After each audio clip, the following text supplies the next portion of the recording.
It's interesting when we watch in organizations that test versus don't test too, right? Yeah.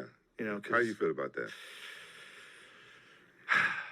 I have two thoughts. One, I like to see older athletes compete. And if you get a guy who's like 35, 36 years old, if you let him juice, if you let him use testosterone, if you just do it sensibly, not crazy, but if you can go to a doctor, make sure it's only administered by a doctor so they're not self-administering, and make sure they test them to make sure they're not above a certain level, I don't have any problem with it. But when you get guys like what Vitor did, Vitor just fill him up, doc.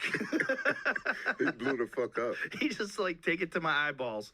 Just fucking, and man, when he was TRT Vitor to fans, when they talk about it, like, that was an error. That era, when he was on a tear, when he knocked out Luke Rockhold and knocked out Bisping, and he was fucking everybody up, dude. He was fearless. But he was also, like, heavily enhanced. You know, was not a normal human being. No, I remember the time when it was legal. Yeah. Yeah, and they fucked it up because I tried that shit after I got beat by Jon Jones. I was like, fuck, I must be getting old. And I tried it, and it helped me out a little bit. Then they outlawed it. I said, fuck, I guess I'm back to the old me. Yeah, they outlawed it. There was a lot of guys on it. And a lot of guys were abusing it. Some guys got pulled from fights because they tested them the day of, and they're like, "There's no fucking way. You are so high. This is crazy." Nate Marquardt. They actually stopped the fight. They stopped it from happening.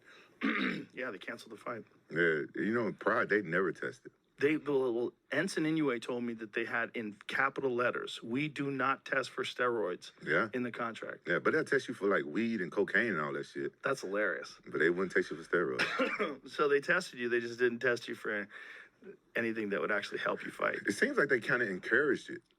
Oh yeah, they definitely encouraged it. Yeah. They did with a guy I know. He went over there and he was, he wanted to fight at 170. He was like, "No, you fight at 185. And they're like, "We give you steroids." Everybody thought I was on steroids when I was fighting over there. Well, you just had great genetics. Yeah. You know, some people have great genetics and some people need steroids. Yeah.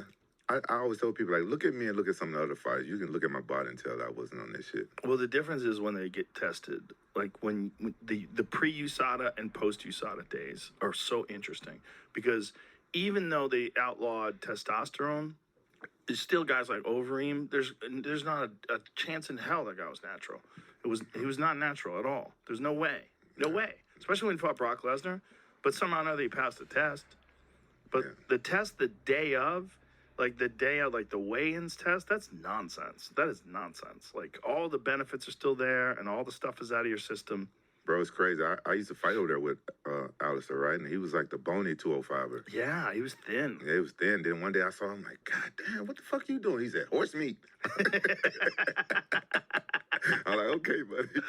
Yeah, he was powerlifting. You remember when he got up to like 265? You know, when he won the K1 Grand Prix? Oh, yeah. I mean, you couldn't hit him. He was a mountain of, it was just covered behind muscle. Yeah. And you know, K1 style, when they like fight with like the earmuffs on, when they're standing there, like, he was just, there was no chin. You couldn't see it in there. He was a bad motherfucker. He won it too, didn't he? Yeah, he won the Grand Prix, which is crazy. He was a bad. I was always worried I was going to have to fight him in Pride, but I don't know why they never put me against him. Bro, when he fought Brock Lesnar, if they kept the testing that way, he might have been the heavyweight champion. He might have stayed the heavyweight champion too. I mean, he was hard to handle at that weight. He was so big, and he had those elite kickboxing skills. Yeah. You know, I remember when he fought, I guess it was Strikeforce, when he fought Brett Rogers.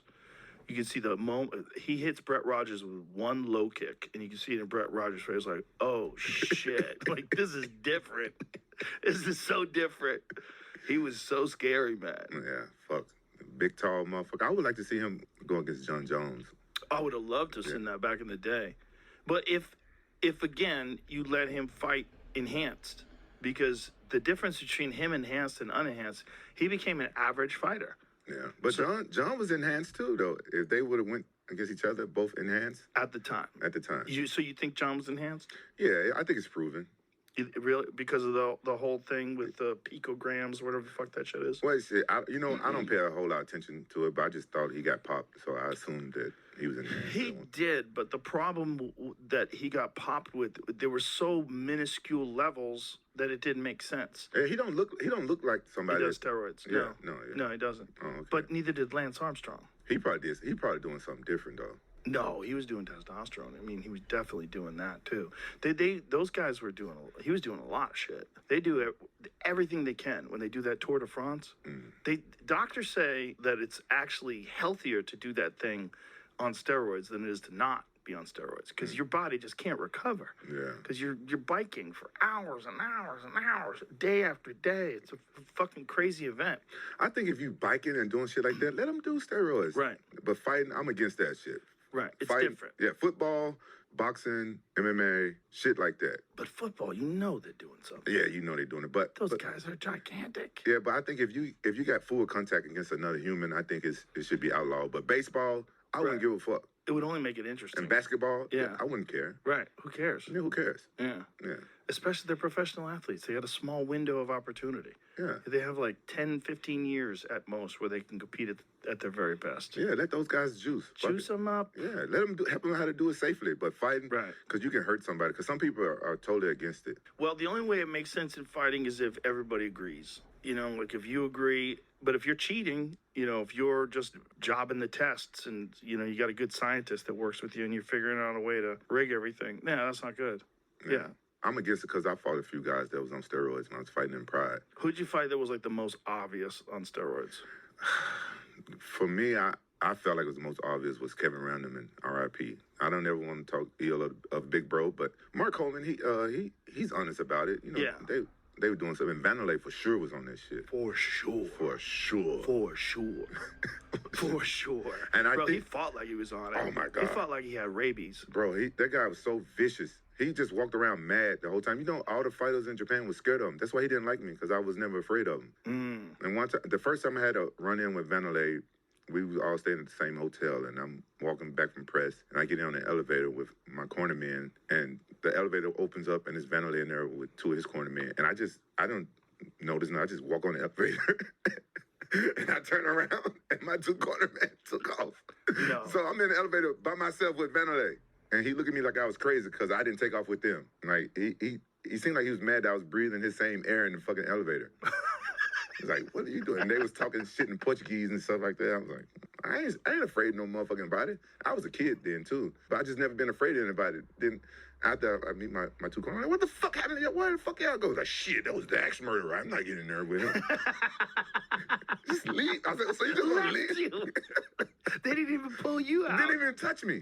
Oh, that's so ridiculous. I Yeah. would have never trusted those dudes again. Yeah, fuck them.